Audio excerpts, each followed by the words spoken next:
Namaste, I'm Dr. Shweta Chaudhary and I'm Assistant Professor in Mewar University. Today I will be teaching you designing training program under personal growth training and development.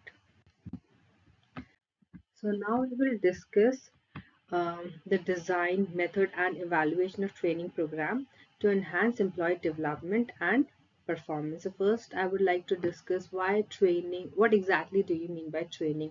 Training is basically a structured process aimed at developing skills and competencies in employee to improve their performance. It systematically improves employee capability to meet specific job requirement or organizational growth. Design does matter because it aligns training with organizational goal. Because, for example, well-designed training ensures that employee learning directly supports organizational goal, and it even addresses specific learning needs. In this, we can say a targeted training design allow organization to focus on the most critical skill gap and learning requirement. Every training has some objective. The first one is it ensures effective skill transfer. Training programs should help employee apply the learning skills to their job role. Then we can say enhance employee productivity and engagement because well-structured training leads to more competent employee which boosts their productivity, and it even get like employee can easily engaged with the organization goal. In this there are some steps. In this we will learn that training program have some steps. Okay, so first is how to identify training need. In this we can say uh, we can conduct a training need assessment to identify gap in knowledge, skills or performance, align these needs with business goal to ensure training efforts support strategic object. Then we can set some objective. When we set some objective, it clearly defines measurable learning outcome. We can say that yeah, objective should specific what learner will know or be able to do after the training. Then they should also focus on select content because it identify the topic and skills to be covered in the training. It even ensures that the content is relevant to both employee roles and even organizational uh, goals. Then we can choose the delivery method because picking training method that suits the audience, the type of learning and training objective. Then we have this design material. This is also very important role, important steps in designing training program because in this we develop manuals, presentation, we even exercise to aid in learning. Well designed training material are very essential for effective delivery. Then we can schedule the training because planned timeline and logistic to ensure smooth execute execution of the training program. Then the last one is plan evaluation. This is very important because after designing everything, evaluation is really very important. It helps how success will be measured, ensuring that the training's effectiveness is accessed through appropriate evaluation model and matrix. In this, we will learn there are various methods, training methods, like there were common methods, I mean, various common training method. The first one is OGT. We can also say it's on the job training. It means hand-on learning at the workplace where employee acquires skills by performing tasks. Example, you can say job rotation, mentoring, shadowing, apprenticeship. The second one is classroom training. These are basically traditional and structural led training that occur in a group setting. Examples are seminar, lecture, workshop. Then we have e-learning. In this, we can include online courses and virtual classrooms, allow employee to learn at their own pace. As everybody knows its benefit, it is very much flexible, scalable, and accessible. Then simulation means it basically use of role playing or virtual scenario to simulate real life situation for skill development. In this, a real life situation is given to the person, okay, and this is basically ideal for technical or high risk skill, where practical experience is necessary but not always feasible. Then we have experiential learning. It includes workshop, case study, group activity. It even encourage hand-on learning through direct experience. These activity promote critical thinking and problem solving. There are various methods of conducting training.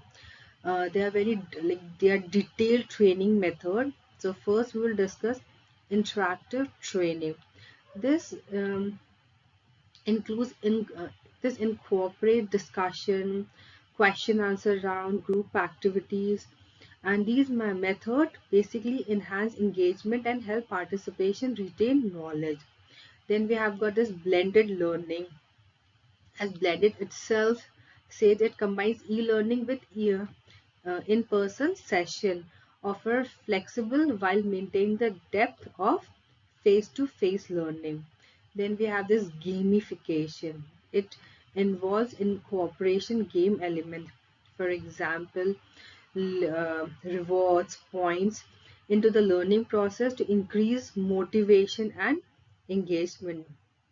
Coach and mentoring, like very old but one of the best training method. It provides one-on-one guidance from experienced professionals to support employee development. This approach fosters personalized learning.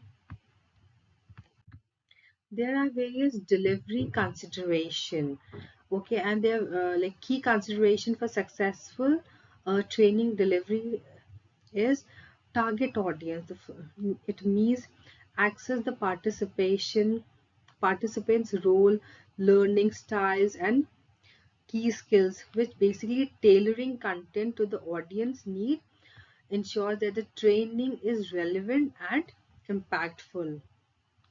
Trainer expertise also, like trainer should have subject knowledge and the ability to communicate effectively to ensure that the learner understand and even apply the content.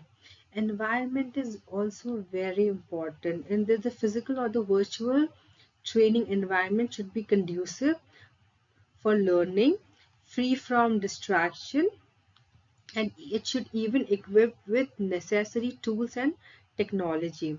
And the last one is tools and technology. uh, in this we can say use of learning management system, which is also known as LMS, and modern training tools to enhance the learning experience and track progress.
There are various evaluation tools and techniques which are very effective.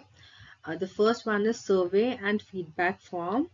Um, in this, we can do what we can say, what we can do, we can collect participant opinion from training to measure satisfaction and gathered suggestion for improvement. We should always do it. Then the second one is pre and post test. It means evaluate knowledge retention and skill acquisition by comparing test results before and after training. Then we have observation. It means monitor change in behavior in the workplace to assess if employee apply what they have learned. The last but not the least, performance matrix. It helps in access productivity improvement, error reduction, or other business KPIs that indicates whether training led to positive results or not. Uh, Challenges in training design and evaluation. There are various potential changes. Like first one is undefined objective. It means if training objective is not clearly defined, training program may fail to meet the actual needs of employees or the organization. The second one is resource constraint, means the budget, time limitation may prevent the design and execution of the comprehensive training program. Then we have resistance training. It means the employee may resist training in training program, especially if they doesn't see the relevance or value, which is very common. Measuring long-term impactment, it can be difficult to track behavioral changes and long-term improvement as a result of training. Then we can discuss what are the best practice for effective training. Effective design practices are, the first one is customized content means tailor training to specific job roles and organizational goal to ensure it is relevant and impactful. The second one is engage learner. Use interactive and varied method to keep participant involved with increased engagement and retention. Regular feedback should be there. Means continuously gather and incorporate participant feedback to refine training and content and delivery method. You should always have a follow-up after that. It means offer ongoing support or refresher sessions after the initial training to ensure knowledge retention and application. Then we can take an example. Like just for example, a tech company introduced a training program for software upskills. After the training, employees are expected to handle more advanced tasks and technology.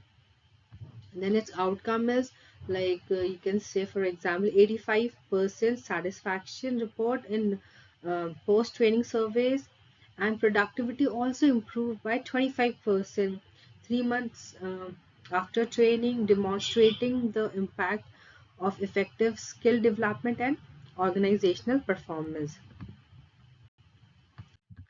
Last, I would like to conclude that designing training programs, selecting appropriate method, and evaluating their effectiveness are interconnected process, essentially for workforce development. Okay, and effective training also ensures employee growth, enhancement, enhance in performance, and align with business goal. And the last but not the least, continuous refined training strategy to adopt to involve business needs and technological advancement and employee development goals. Thank you. That's all for the day.